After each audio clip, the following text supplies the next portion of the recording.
Hello guys, ngayon ay may boiled macaroni ako dito.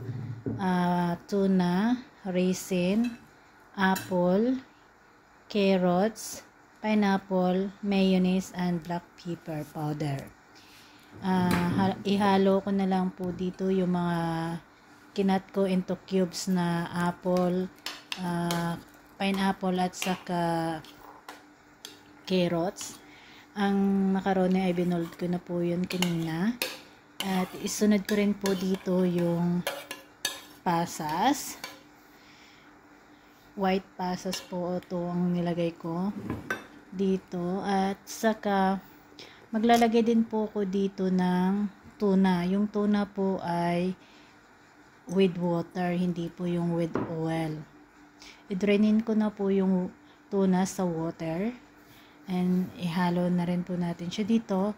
Tapos lagyan ko na po din ng black pepper powder para pampalasa. Hindi na po ako dito maglalagay ng asin kasi nung paglaga ko ng ng macaroni is nilagyan ko na rin po ng asin yun. Then yan po, lalagyan po natin to ng black pepper powder. Yun lang po pampalasa natin at yung dressing na mayonnaise.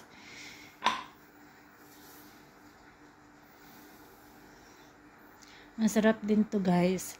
Instead na chicken breast or chicken ang ilagay ko dito, is naisipan kong ilagay na lang yung tuna. Madalian na gawa.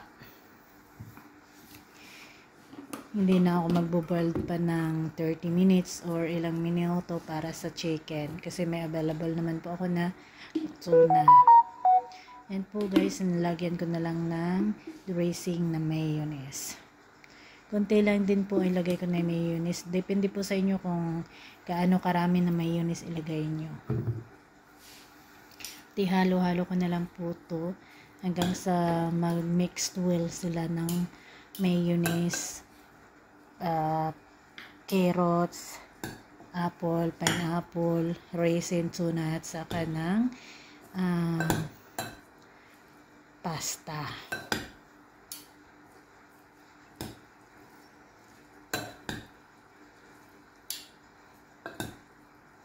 At ito yun ngayon yung dinner ko na kapag gusto ko ng loto, ng gawa ko kasi hindi ako masyadong busy at ako lang mag-isa sa bahay kaya ito na lang yung gagawin kong food.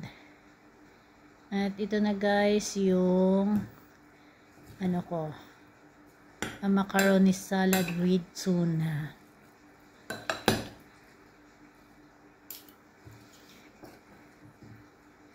Ayan. Ready to eat na guys.